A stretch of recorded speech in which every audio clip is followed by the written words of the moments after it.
So I'm super interested in metagenomics. I think that's one of those fields that's going to explode in the next few years. And the more sequence data there is out there, the more that we can do.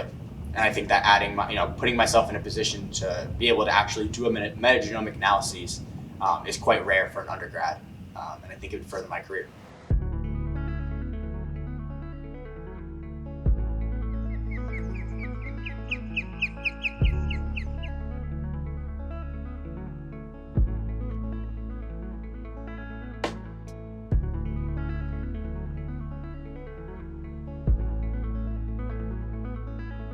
So my name is Devin Lazar.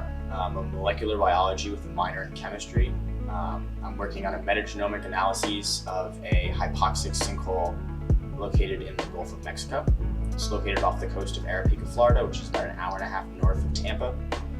What makes this sinkhole so notable is specifically the fact that the aquifers below it are currently not flowing. So this leaves around 200 feet of stagnant saltwater, which is quite unique compared to the rest of the sinkholes within Florida. There's not many marine sinkholes. We show up to the dock ready to go. We have two machines that we use to take chemical data. So we use a hydrolab, a Hydrus 5, and a Hydrus 4. Each of these measures dissolved oxygen, nitrates, nitrites, depth, things of that sort, salinity, and then we can then compare that to the sequencing data that we get.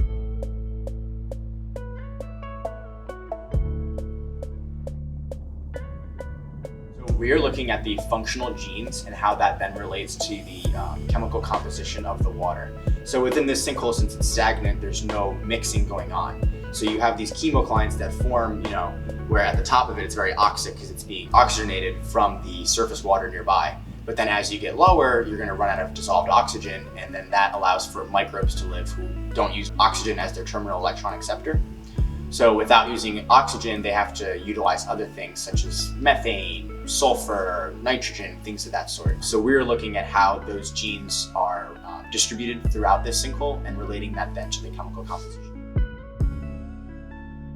So not only just those hydrolabs are used, we also use Van Doren bottles, which allow us to remotely trap water from a known depth. So we can take water samples from 10 meters, 20 meters, 30 meters, etc.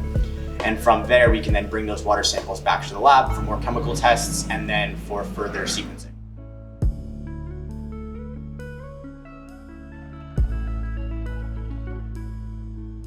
I would say that we are taking bacteria from different portions of this sinkhole and trying to relate the genes that each of these bacteria have to then the chemicals that are found at that depth.